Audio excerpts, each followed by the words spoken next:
Hey everybody, welcome to Sunday night. Thank you for the forgiveness. We are about 9 minutes after the hour, and I like to start right at the top of the hour, but I have learned if that microphone isn't doing what it's supposed to, you should not push record and just hope it goes well. You must fix it before you can go live.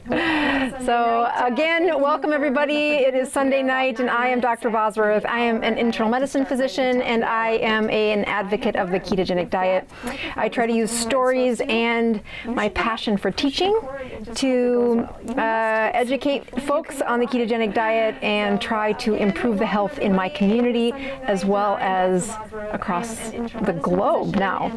So I really appreciate it for the comments to tell me that you can hear me, because this is like my arch nemesis for this show is where is the danger of having something electronic go wrong, and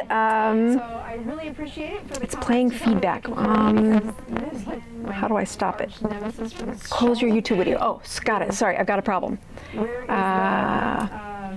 Where is the danger of having hold on, I'll get it. Go wrong. And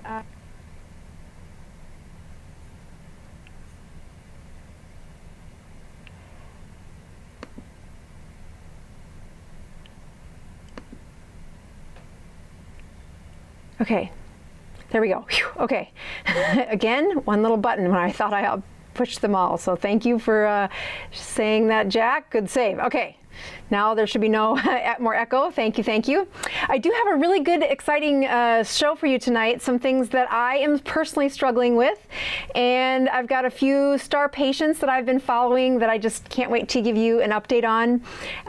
Many times on this show, I have, people I care about that are struggling with the ketogenic diet and ask several questions, want to get into my clinic as a patient, and I said, well, one of the best ways that you win and I win is I get to use your story in hopes to educate other people. So I have a really dear friend named Stacy who has been just on a journey as a professional woman here in Sioux Falls and really just an inspirational woman, but wanted to become part of the ketogenic wave, and I said I would help her. She too is busy with little kids and really a great story to teach from. So we're just going to say a special thank you to Stacy. We're going to use her story to review tonight. And then I have some really fun announcements that I'm going to make. I would encourage everybody to stick around till the end, because I have a little surprise for those of you that are going to do this ketogenic journey with me. So while I give everybody just a hint of a time to continue to tell me where they're from, I also want to say a special thank you to several people that have written in this past week.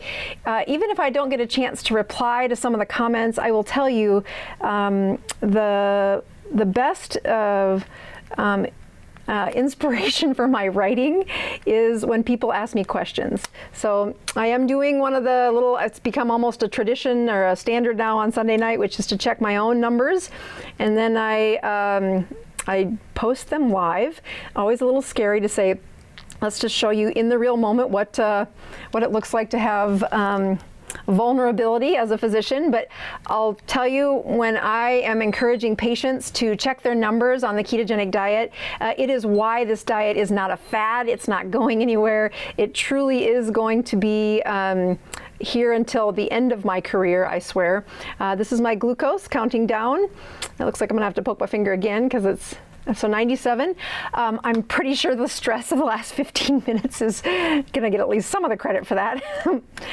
Again, when you're stressed, your cortisol rises, and when your cortisol rises, you tell your liver to release some sugar so you can get through the stress, and that is reflected in your glucose meter. Here I go again with my ketone meter, And again, this takes just a little bit longer. Again, the FORACARE is what I recommend, mainly because we live in South Dakota. And the danger of South Dakota is it gets really stinking cold here. Yeah, 2.4. I have, here's the topic of today is how do you get through cravings or get out of a slump when you're having a struggle bus for the ketogenic diet.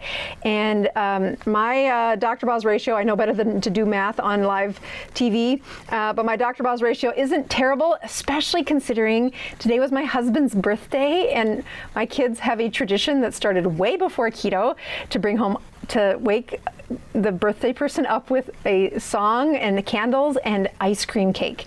So I managed to not fail miserably today, but boy, I am tempted by ice cream too in this world. Really, really dangerous time in my house is to have a birthday.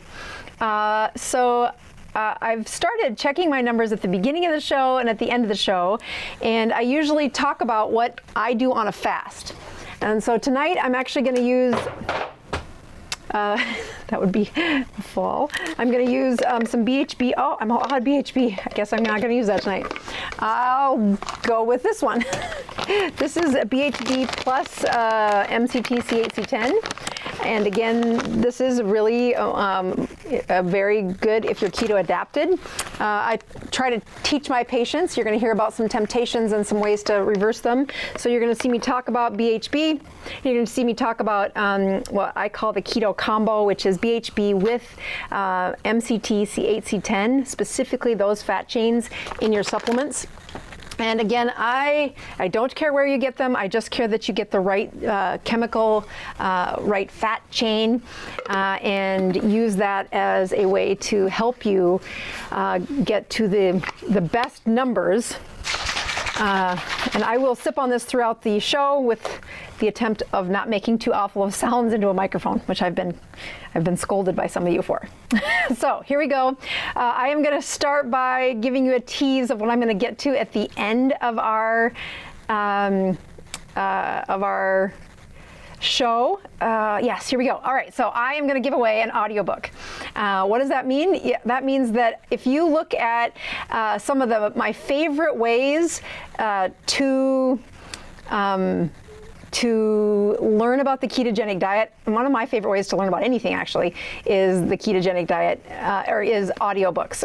So when I wrote my book, Any Way You Can, I tried to figure out how do you make it into an audiobook. And this company, Audible, is the place I listen to all my books. So I reached out to them and they said, well, we'll start by having you record one of your chapters yourself. It turns out when you read through most authors, when you record your own book, the audience likes it the most. So we did that for a while. Or I did that for this one chapter, and then they said, okay, now we'll have you and some other actors, we'll put your chapter next to a professional actor and see which one our team thinks sounds the best. When hands down, they really liked that when I was reading the book, I wasn't planning on doing that, but after a little encouragement, they said, no, you can do this. Your recording was good. We will help you. And I'm so thankful I did it. It gave me another really good comb through for the book. I found a few little errors as I was reading my own book to fix. And then I think the story of not just teaching the science, but it is the story of my mom.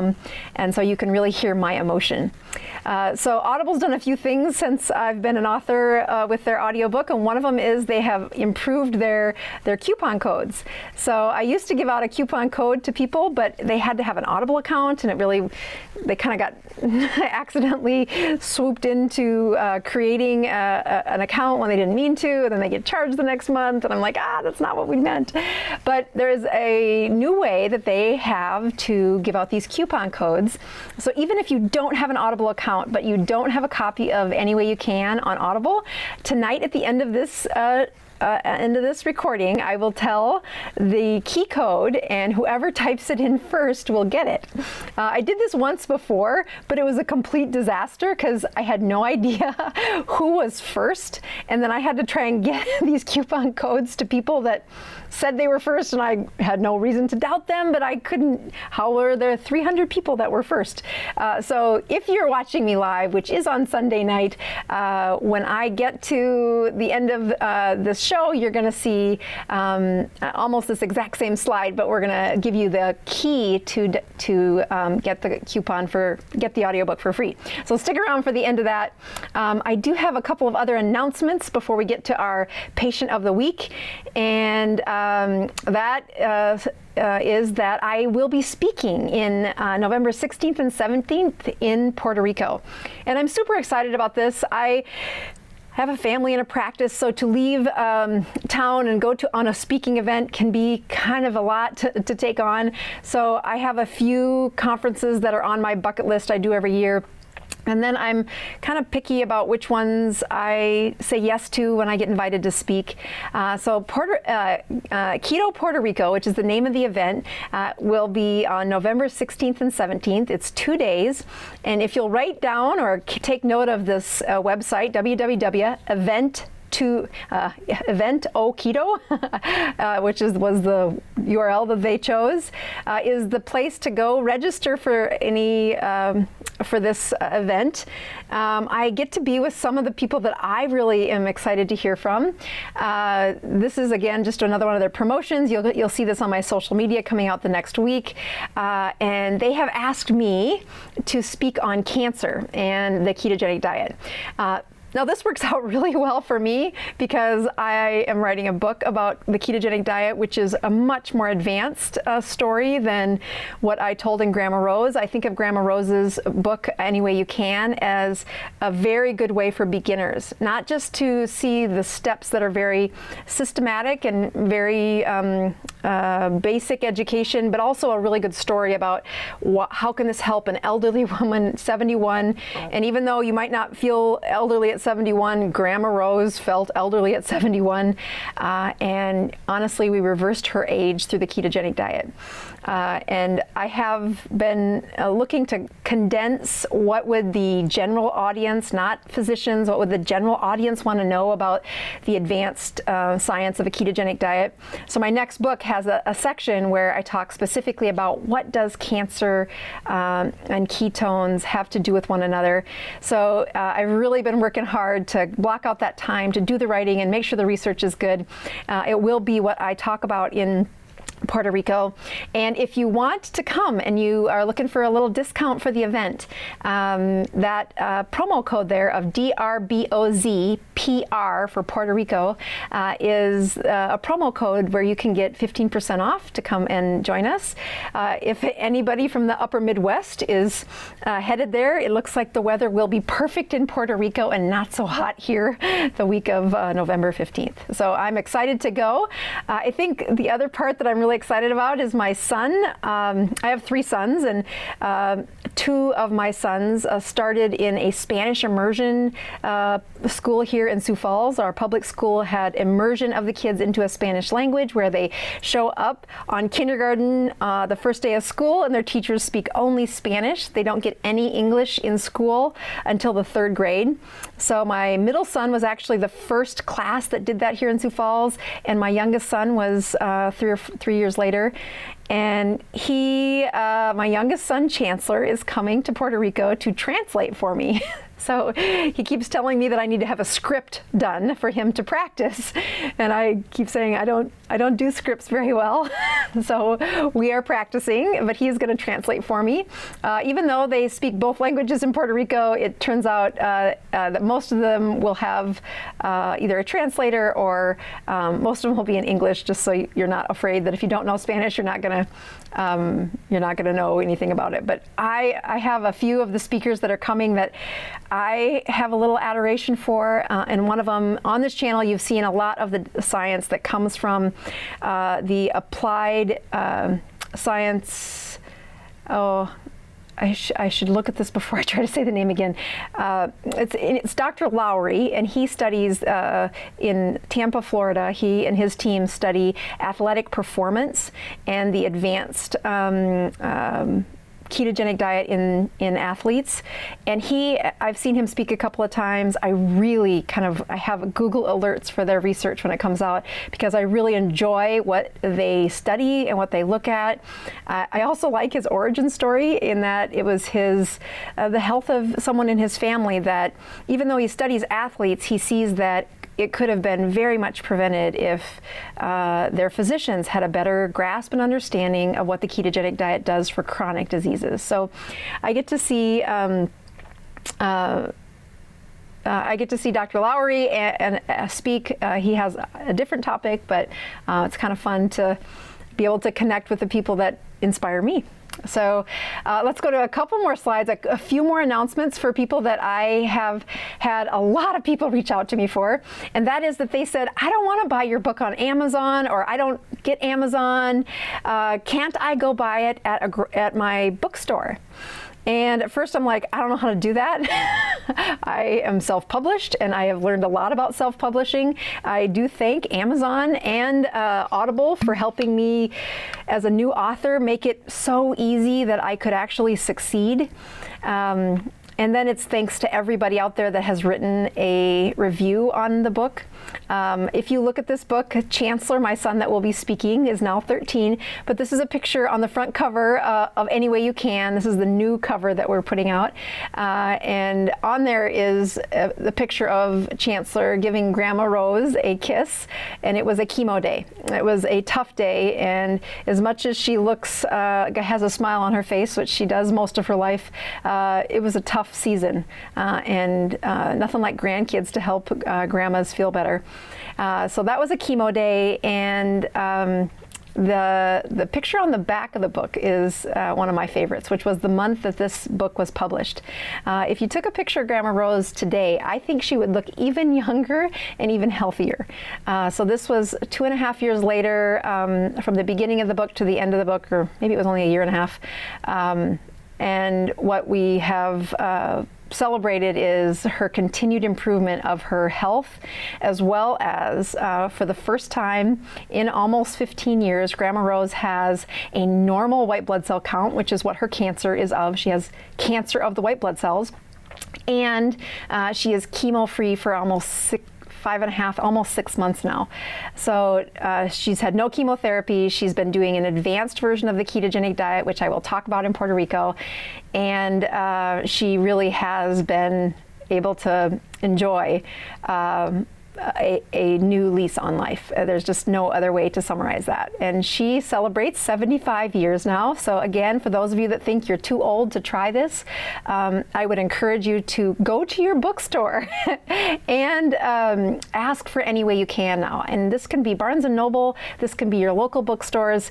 They aren't going to order it in just because I don't have a big publisher that would ask that. But from now on, if you go to the bookstore and you say, can I have you order Any Way You Can, and you use my name, Annette Bosworth, this book will be, I don't even have a copy of it myself. This is so recent. So I ordered them and they are en route to me, but they are not here yet.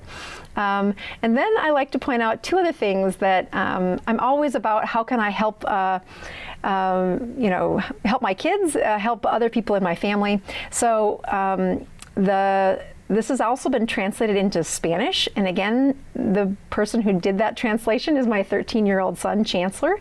He worked with one of his teachers to make sure that he was doing it right, but he translated the book, and it has got his name on the inside cover as the translator. So that is super exciting. He's really excited to see what does it mean to publish a book, or what does it look like when you self-publish a book. And I keep telling him I don't know if we can sell any books in Spanish, but as I go to Puerto Rico, I think it's a pretty good idea to have that available. And he actually finished it about April, but it's been very difficult to get this phase, which is the independent publishers on Amazon. in bookstores to do this next step. And honestly, it's a learning curve that I just needed to slow down. But I also want to point out that I've had a foreign exchange student in our house for 2 years. Her name is Lindsay. And for those mothers out there who are boy moms, I have 3 sons. If you get to a season where you have teenage boys in your house, I highly, highly recommend adding a teenage girl. It's been one of the most fun experiments for for raising teenage boys. Everything I've asked them to do when the teenage girl showed up, they did much better. Unbelievable the manners that came about. So, but Lindsay actually translated it into her primary language, which is Chinese. So that is also available in the bookstores if anybody has a Chinese version that they want.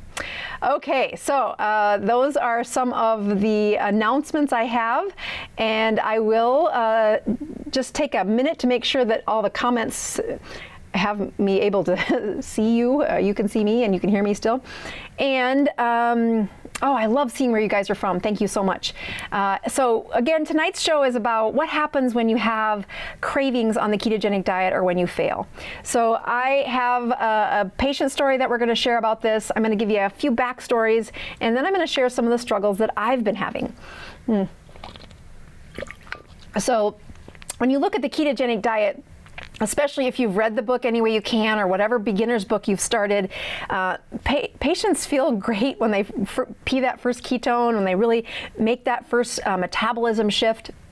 And if they've had a chronic illness, there is hardly a problem that that their chronic disease won't be impacted by producing ketones. And at the risk of sounding like snake oil, where it fixes everything, it's a panacea, it is amazing to me as an internist that I didn't use this tool long before 2019. That when I watch long-term illnesses and how many of them are related to the chronic soup, if you would, of inflammation, and what a ketogenic state does, a nutritional ketosis does to reverse that, it is profound in how many people that have been improved by just figuring out how to get to a ketogenic state. If you look at some of the more in-depth conversations, they happen about 6 weeks into that change. And as a physician who's worked a lot with chronic illness, I like to compare the chronic illness of the carb addiction to the chronic illness of other addictions like alcohol or opiates or sex, drugs, rock and roll. When you look at people who have an addictive pattern of behavior and we get them feeling better when they get off of that addictive pattern, the first 6 weeks are usually this holiday zone. But I contend that when I've taken care of lots of brains of addiction, and one of my favorite things, the reason I'm in the ketogenic space is because of the data behind a brain's ability to heal and how that could help my patients with addiction. But you look at the folks that get to 6 weeks, that is not predictive. It's my patients that get to 6 months that I get to boast about saying, if you get to 6 months of addiction repair in my clinic, I have a 100% sobriety rate.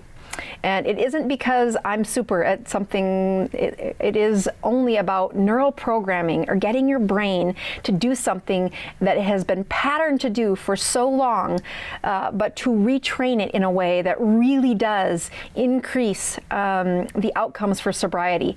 And sobriety on this channel is from the carb addiction, the carb cravings. When I look at taking care of folks with alcohol addiction or opiate addiction, we have some really advanced brain tricks. They cost a pretty penny, but they do help those folks get off of those addictive properties and get them to that 6 week point. But that is not what predicts if they'll stay sober. It is the behavior changes that show up over that from week 7 all the way to that 6 month mark.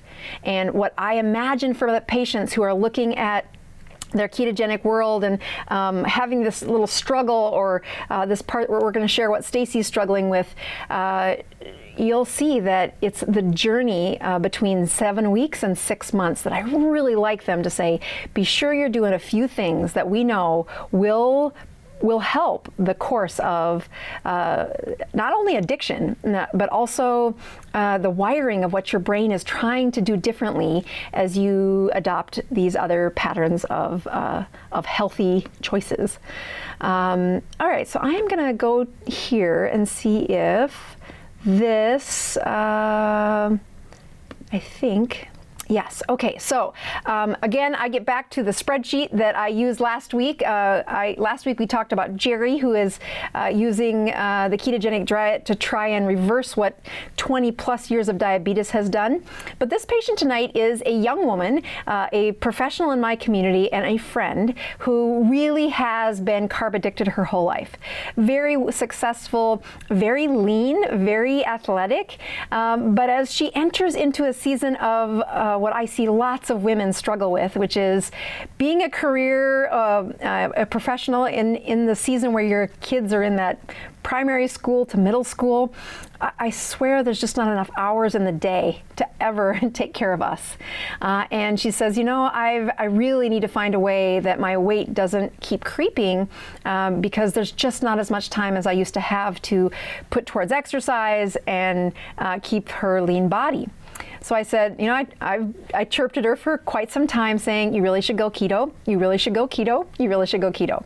And again, I didn't know a lot about her eating habits, but I did know she was, you know, very committed to her exercise, and she always talked about how important her mental focus was related to her exercise. So I played some psychology on Stacy and said, why don't you let me use your story on the channel as a way to teach others? And she's very altruistic, very much like me. So it wasn't probably until the end of the second week where she said, hey, you little turkey, by showing my numbers across the country, you know, across YouTube, her accountability was much higher. She's like, oh, that's a dirty trick. But I do know her really well. So indeed, she has been keeping track. So we're going to take a look at this spreadsheet. I just have to do one little thing here. There we go. And if we look at this spreadsheet, you'll see that she has she started in the middle of September, on September 19th. She had never really checked her numbers. She says, I know, you know, she's actually super smart, again, in medicine and loving what she does. But she's like, I don't really check my numbers. I don't need to. I'm pretty healthy. And I'm like, no, I really need you to check your numbers. It really does change how you approach your own metabolism. And as healthy as she's been, she just didn't have an appreciation that this would make that big of a difference. So as I look at her numbers, so we're going to start here with this Dr. Boz ratio. Her first one in September 19th was, you know, over 400. I think she had just eaten, so it's not like that was a, you know, very accurate number. She was just kind of figuring out how to check a Dr. Boz ratio. So it's like, wait a minute, I check my glucose, I check my ketones. And I had sent her to one of these spreadsheets where she enters these numbers every day. I don't look at it every day, but I'll come back and we share this Google spreadsheet so I can watch to see how she's doing. And so she comes into that second week and she's still saying, you know, I really have crappy ketones. I rarely get above 1. In fact, this little guy here, the ketone on September 22nd was 1.6 because she went for a walk. I think 4 miles is what it took her to get her ketones at 1.6. And then she had some bragging rights that at least she got her Dr. Boz ratio below 80. She's like, this is really hard. And I said, yes, it's hard at the beginning. Your body is really carb adapted. And she then, you know, took a minute to share that in her upbringing, her parents were really, I don't know if you call them helicopter parents, but they're the kind of parents who said, oh, my kid doesn't like vegetables, so I'm not going to expand their palate. You know, I get a little ornery on the show and I talk about how my children have to expand their palate with 1 bite of liver and 1 bite of sardines a week. And I said, I don't care if you never eat them after you leave here. Your brain is developing flavors. And if you never touch the nerves of these different foods, you'll be an adult with the inability to try new foods. So yeah, they have to do that in my house. So Stacy's parents didn't do that. She just said, they fed lots of easy to like foods, like the foods which were high in carbs. So as she's cleaned up her diet in her adult years and really worked at an intense muscle resistance workouts, she's been able to keep her body weight lean. If you look over here, let's see. Yeah, her body weight, 130s, 134. So nice and lean. I think her body mass index is, I don't know if it's on this page, but it's somewhere close to that 23, 4, 5. I can't do it in my head. But she doesn't struggle a lot with her weight, but knows that as soon as she lets off of watching things, it's easy to put on weight. Welcome to being a woman in your between 35 and 45. So she continues, though, as she says, okay, so I kept looking, and I've tried to be really supportive about making sure she has lots of test strips and that she had some supplements. Because I said, Stace, here's what's happening with you, is you work super hard during the day, and you don't eat, like most of us, don't eat during the day with such an intense schedule. You get home at night, and then that's when your largest meal is happening. And as much as your body's metabolism could handle that in your 20s, before that third baby, you're now have a different metabolism. And thank goodness that's part of a mature woman, but it also is a price that doesn't metabolize food as well in the evening hours. And what I mean by metabolize as well is that the sugar supply doesn't get emptied out of her liver, so she has an increasing storage happening over these last 4 or 5 years.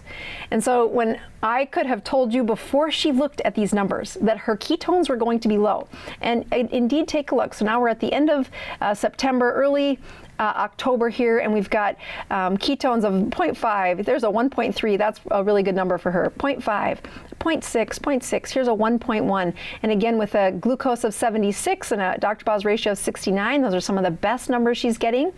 And she's trying hard, man. She is really she is usually she's very competitive. Like I met her, well, I don't know if that was the first time we met, but we did CrossFit together for a couple years and just rocked it. She's way better than me. I'm like the lady in the corner who needs to have the rubber bands to do a pull-up, and I don't care. It was good for me, but Stacy rocked it.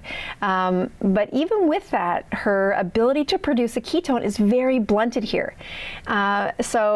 But what she was really excited about is as she had cut back on the carbohydrates, even though she couldn't get her numbers to look good, she had lost those 5 or 6 pounds that she was definitely concerned about.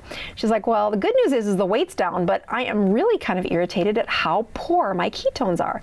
So if you keep scrolling down on this spreadsheet, and again, this is super important for those of you that are saying, I wish my doctor knew more about keto. I'm telling you, that is a lost cause to get enough doctors up on speed quick enough. What I would contend is if you are passionate about helping your metabolism, download this Dr. Boz spreadsheet and keep the spreadsheet for your doctor. Take it to your appointment and say, this is what I'm doing. I keep track of the time when I don't eat. I keep track of my glucose.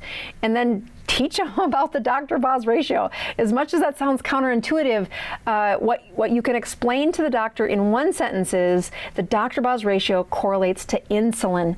Insulin is a super expensive test that I don't order on my patients unless there's something like they're in a research study or something. I just don't spend the money doing it because it is really volatile. They have to follow a lot of rules to get a really good number of their insulin checked. And one number doesn't teach me much. I need at least 5 or 6, and I love to see what it does in response to carb consumption or a glucose challenge. So keep going here with Stacy, and she gets to the end of September. She still has ketones 0.2, 0.5. She's really like, you've got to be kidding. This is really hard. So I finally said, all right, you need to start listening to me. And she's at day 14. She's a little frustrated. She did get one number there at the 1.4. And again, she was happy happy with the weight loss. She's got down to 129 pounds, which was even past what her goal was. So she had a new goal, like every woman. And here she is again, 0.9, 1.0, 1.2. And of course, she comes to the keto support group and watches or if she can't come, I have a little keto support group here in my community. She would hear about their numbers of ketones being 2.5, 2.3, 1.8. And she's like, how in the heck do they get such high stinking ketones? And I said, you have to turn on your metabolism. Listen to me. So I think it was somewhere in the middle of October that I took her over some Ketones-In-A-Can. So she's about, I think it was 3 weeks in. Here we are, that's day 21, if you see over there on the side. And she is still having ketones of 0.8, 0.5, 0.8, 0.9. At this point, she's trying to do a couple of things like not eat after 5 o'clock. And if you're a mom really trying to improve your eating habits and the doctor says, hey, don't eat after 5 o'clock, it's like you're speaking to an alien. It's like a foreign language. That time is when the kids eat. That's when they get home from school. That's when we go from one activity to the next. In a family of busy kids, this can be really difficult. So I have learned prepare. I prepare myself if I know I'm going to be tempted. And if I happen to be irritable, oof, that's the hardest time for me to say no to the wrong kind of foods. All right, so let's get down to the last half of October, which is where I wanted to focus a little more. So here we are, 30 days into this diet, and she, again, has overall better Dr. Boz ratios than when she started, but she has quite a few of 0.4, 0.3, 0.4, 0.8. And so I gave her a call earlier today and said, all right, tell me about what your struggles are. At which point she had a little better reflection on her food palettes, that she really likes carbs. I'm like, yes, those are really easy to like. And when you look at a system that really hasn't been ignited, meaning that metabolism isn't producing a lot of ketones. When you look at these ketone production in most of my overweight folks who've been, they've been metabolically stuck for a while, they'll have ketones at 1.2, 1.3, 1.4, 1.2 for the first, once you get to that second week, it's like they'll have that for the first 6 weeks. They enjoy this metabolic shift because their body, they had gone from so many carbs, they've been insulin resistant, and they will have this almost flush of ketones for those first few weeks. And again, just like my addiction patients in alcohol or opiates, I say this is the holiday season. They feel great. They're off of these carbs. Their body's doing well. Stacy didn't get that because, first of all, she was not as metabolically sick. She had a tough time, like really having enough fat and then not having it in the evening hours. So this is where I kind of said, all right, I just need you to not think and just listen to what I say, which is I need you to drink ketones every day. I need you to put ketones in your circulation every day. And of course she had this cognitive dissonance. She's like, but I know there's fake sugar in that. Isn't that going to spike my sugar? Why would I want to put that in my system? Don't you have to have your sugar burned before you burn your ketones? And that's where I said, wait. That's mistake number one. When I look at, I'm going to go back to this screen right here for a second.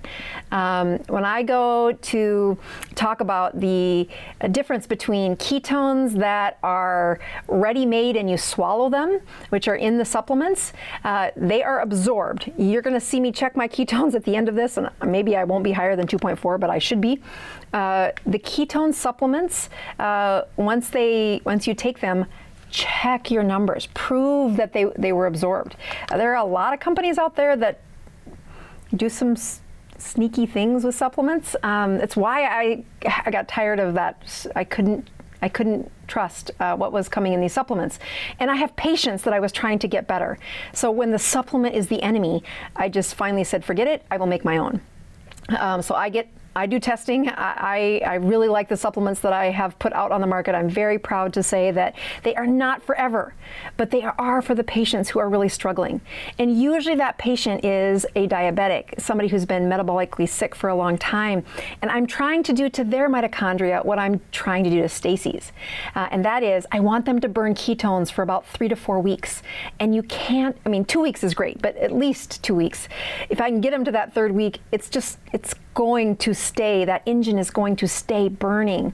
And that's where you have the cognitive improvements, you have that metabolic burn, they have an improved energy. And you say, all from ketones? I'm like, yes. When you put ketones in circulation, even though your liver, which is where almost all of your body's ketones are made, your liver can't make ketones outside of supplements. I'm just talking, put you in a hospital, cut off the food. Your body can't make ketones until the glucose is at a new set point. So when I have a patient who, like, if you remember Lachlan, our type 1 diabetic, she came in, her blood sugars were 300, an average of 300. And I said, all right, we're going to cut your carbs, but I'm not going to let you do that until I put these supplements in your system for up to 3 weeks. And you are going to be amazed at how much you do not want to have carbohydrates. You're going to see a decrease in your cravings.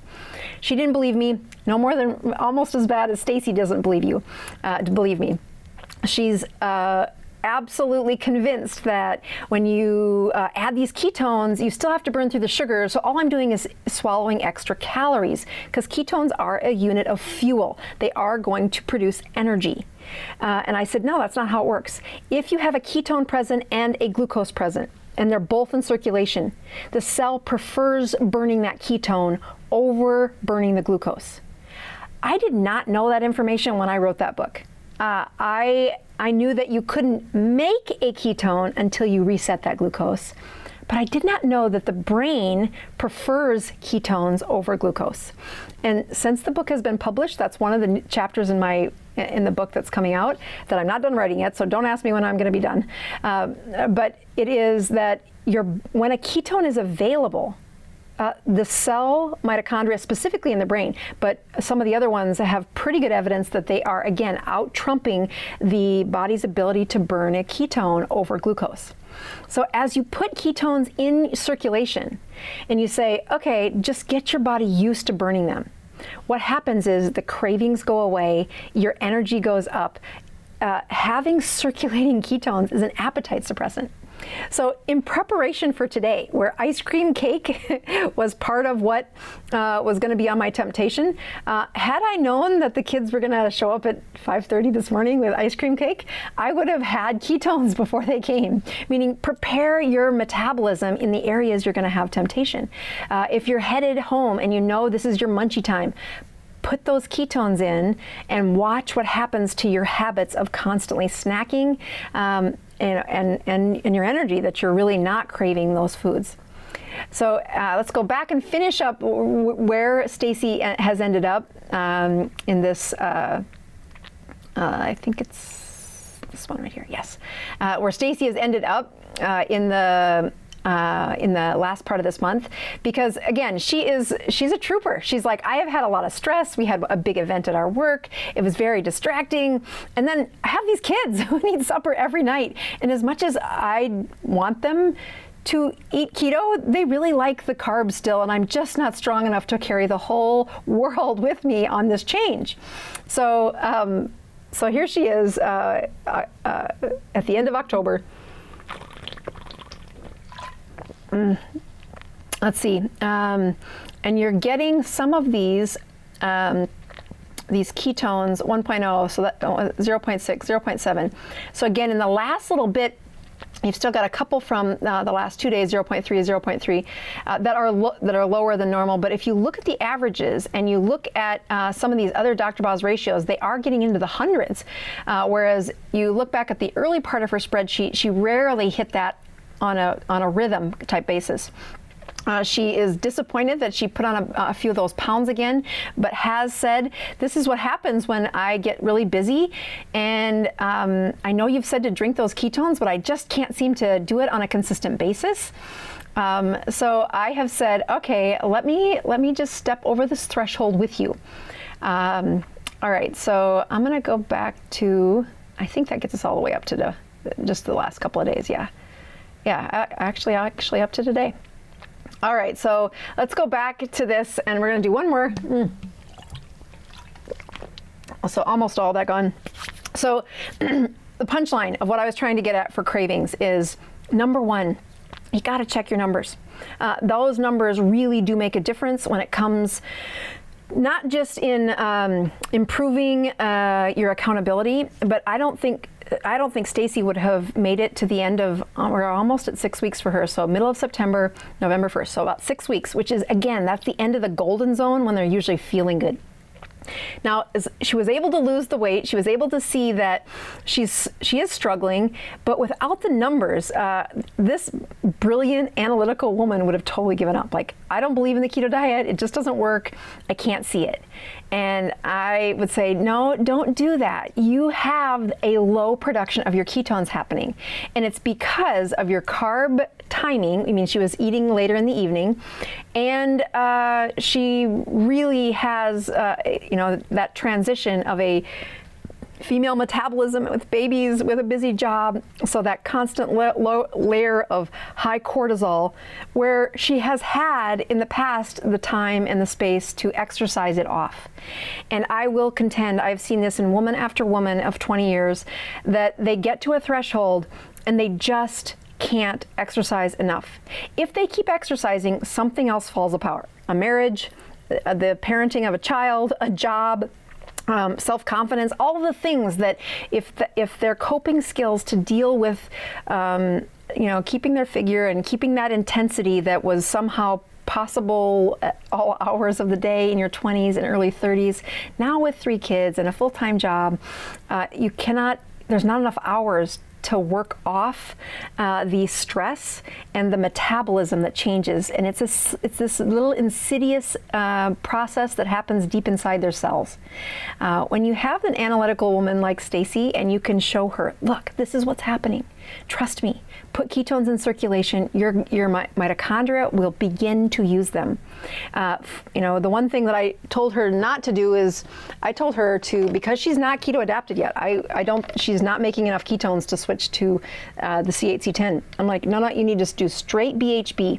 And she's like, the other one tastes better. And I'm like, I know, it has fat in it. So add a little heavy cream and some ice, and sip on that for 3 hours as you do your day, in between patients, in between seeing folks. Have a little of those ketones. The ketones only last 2 hours in your system, 2 to 3 hours. So whatever your body doesn't use, you're going to pee out, but you have pushed the metabolism for those cells for those 2 to 3 hours. And it's amazing how much practicing that over the course of the next 2 weeks will do for her. And I know there's been seasons where she did a really good job and then life got stressful and she couldn't do it. And now I'm pushing her again to say, let's do this again, which brings me to my personal challenges. I have had a similar problem to what Stacy is, which is in the same stage I've been at for probably 8 months. And I recall the last time I broke through to, take off that next layer of weight and just really, and it was when I was writing the last book. So I'm looking to have this increased cognitive function. And I know that if I would I was doing a 72-hour fast every week at that stage. And I couldn't believe how much better my numbers were, but also it was just enough to push through that breakthrough of weight loss. It's not a lot of pounds, but it's that same thing that's happening to Stacy, is those extra 6 or 7 pounds become like, oh, that's just the new normal. And to step back down into what I feel safer at. I feel like my metabolism is better. My brain works better. I need to focus on my own, not just weight loss, but really metabolic health. And so I was looking at because I don't take supplements every day. I take them on this show because people are really, they really watch and see that it does make a difference. And it's a huge teachable moment to say, do I take blood pressure medicines? No, I don't have high blood pressure. Do I take diabetes medicines? No, I don't have diabetes. Do I take ketone supplements? Not usually. I am metabolically adapted. So when I look at supplements, I use them in patients, in people who are struggling. But in the last season, I've had this struggle where I'm just at a set point. I have really tried to carve out time to do this writing in this book. And as this deadline comes up for Puerto Rico, I know that it's not my best performance. I've done better than this. I've done better at focusing and getting those, so many words per day written, and just not letting the distractions win. And so my challenge for me is that I will use a supplement every day for the next 7 days, and that I will do it somewhere around that 11 to 3 o'clock zone, as opposed to what I have done in the past, which would be a 72-hour fast. So let me tell you the difference. Okay, when I do a 72-hour fast, my whole family feels like they lose the mom. I can't handle being around food. I can't handle being tempted. My life, my family's life is really impacted when I fast that long. I can get away with it one day. I've improved my skills where I'll start fasting somewhere in the middle of Sunday and I'll make it till Tuesday night. But it's not that easy when I push that all the way to Wednesday night, because of what happens with kids and schedules and being just a busy family. So I also know myself well enough that, say, if I am going to start doing that, the disruption in my family will impact me with, that mom guilt thing where I'm putting my needs above my family's, and it's just something I don't do very well. I would not do that. So I said, what's the next best thing I could do in a time where I just need to step up my game for the ketogenic diet? And that is to add a supplement before the cravings hit me at 5 o'clock. Supply my system with ketones at around that noon. And then watch to see how well I'm able to use bone broth at supper like I usually did when I was fasting. Can I resurrect some of those patterns of behavior that I've used in the past to get the skill of intermittent fasting better?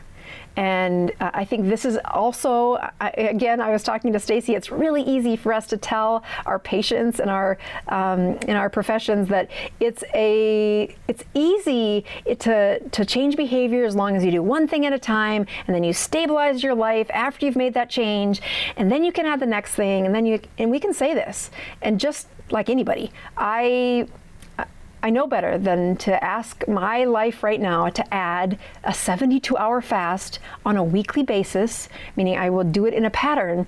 It will only disrupt my family and my life, and I will fail. I know that. So as I say, what is the next best thing? And that is add the supplements before the temptation comes. So in my world, that needs to be somewhere between 11 and 3. If I have the ketones at that point, I will do a much better job at supper time, not having, just having bone broth with the family. Like, I'll sit down and I will be able to sit there and not have food, just drink that fourth of a cup of bone broth that I usually do on my 72-hour fast. And it is amazing what happens. So I don't know. We'll see how. I'll tell you next week how this goes. So I'm going to check my numbers at the end, and I'm about to give away that little free code for the ketogenic or the audiobook. Let's see. There we go. So I'm going to check my numbers again.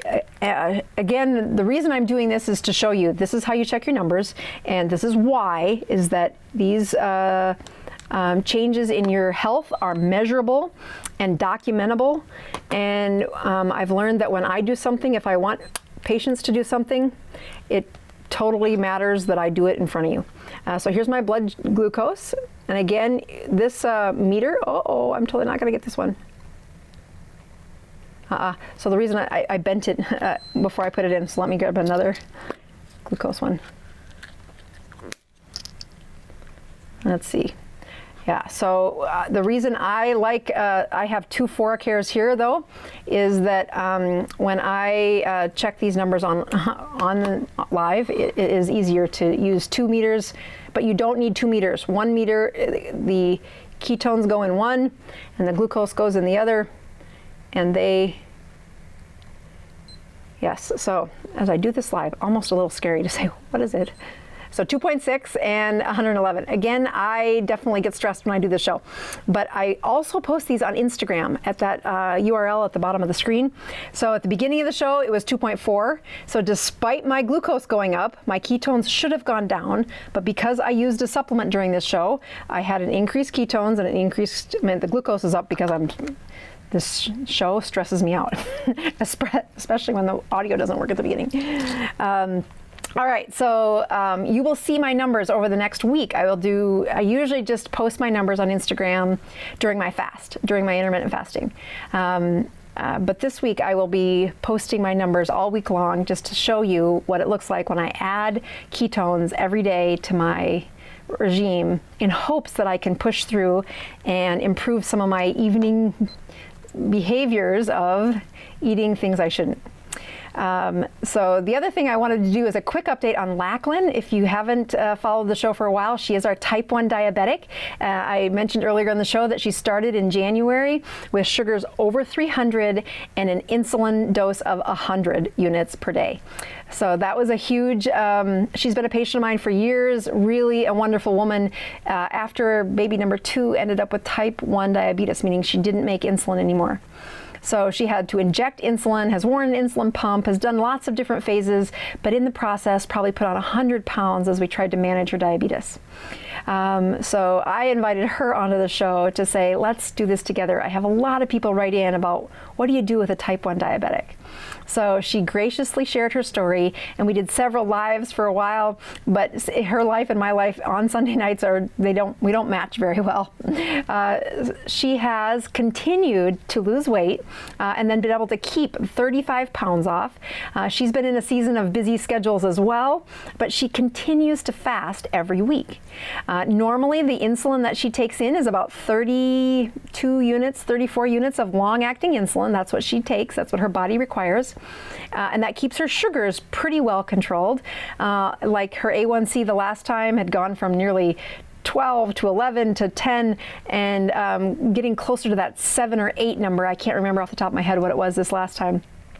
But more importantly, she has been able to successfully fast with me. Every Sunday is when she starts, and she makes it till whatever she eats on Tuesday. But most of the time, she makes it to the 48-hour mark. So she fasts for 48 hours as a type 1 diabetic. And if you've ever seen the treatment plan for a type 1 diabetic, we have them eating every 3 to 4 hours. And for heaven's sakes, it really has destroyed many patients and their lives, asking them to eat that long and then trying to inject the insulin to match those sugars. It's a nightmare. And she has 100 pounds to show you that nightmare. As we've lost 35 of them, she is feeling good. She looks radiant. She feels good. And she knows that part of the reason why she's able to fast and take her insulin and give half the insulin dose on the days that she fasts. So she takes her insulin down to 17, and that is, again, half of what she does on the days when she eats. She's still very ketogenic. She follows the rules. She uses the supplements when she's had a bad day too. And she knows that part of the weight loss has been a season where she's just had a lot going on, and there's been a lot of events that she's been in charge of, kind of. But that powerful story in a type 1 diabetic, I just want you to know she continues to have the sustained weight loss and continues to be able to fast up to 48 hours every week as a type 1 diabetic. All right, so I have a few asks before I get to this final comment. So again, anybody who has ever wanted to buy my book from a bookstore, or a library, I can't go in and ask that a book be ordered into a library. But if you go online to your local library and request the book, it is now in the platform that they can do that. Before I only had it on Amazon, and now I have really taken the time to put it on the platform where libraries can order it in and bookstores can order it in. So they won't do that unless someone asks. So if you please would help me by asking your local bookstore to purchase or order in any way you can. It really helps support this channel, and it's changed so many people's lives. I just want to say thank you to everybody who has written a review and who has shared the book with their doctor. Those are my favorite stories. And we are going to get to this final step here. And that's not the one. Oh yeah, that is the one actually. So I think I have to go here. Oh, I actually have to go here. And we're gonna go here, almost, hang in there. We're gonna push play. Okay, so here's what happens is, yeah, not that one. So we were talking about this audiobook, and this is a giveaway. So get your fingers ready. You can, if you're in America, you should go to audible.com/ACX promo. But if you're in the UK, you would do the one that's audible.co.uk/ACX promo. And get ready, get set. Here is the code 8EW7MRLAGJ9RP. That alphabet soup is the key to a free book on Audible for any way you can. So please know that you do not need an account with Audible to do this. It really is just the gift of the book. And I have found more people sharing the book on Audible as a way to teach folks whose brains aren't working as well as they need to, or if they don't have a support group yet, to help them get through some of the challenges of understanding the ketogenic diet. I really love the book. You can hear my emotion as I tell the story about my mom and do my favorite thing, which is teaching people. So, as I sign off, I look forward to anybody who's going to come my way in the hold on here. Anybody who's coming my way to meet me in Puerto Rico and to hear more about the cancer lecture that I'm preparing. I also just want to say thank you for the forgiveness about starting a little late this evening, but I promise the microphone, when it works, things go great, and if it doesn't, you must get it going correctly before you push start. So thank you again. I really appreciate everybody who joined in on the live tonight, and I will see you next week. Watch my stuff on Instagram. I'll give you a big shout out to anybody who does hashtag Dr. Boz Ratio. I try to follow up on all those messages. And I am Dr. Boz, improving your health one ketone at a time. Signing off till next week. Thanks, guys.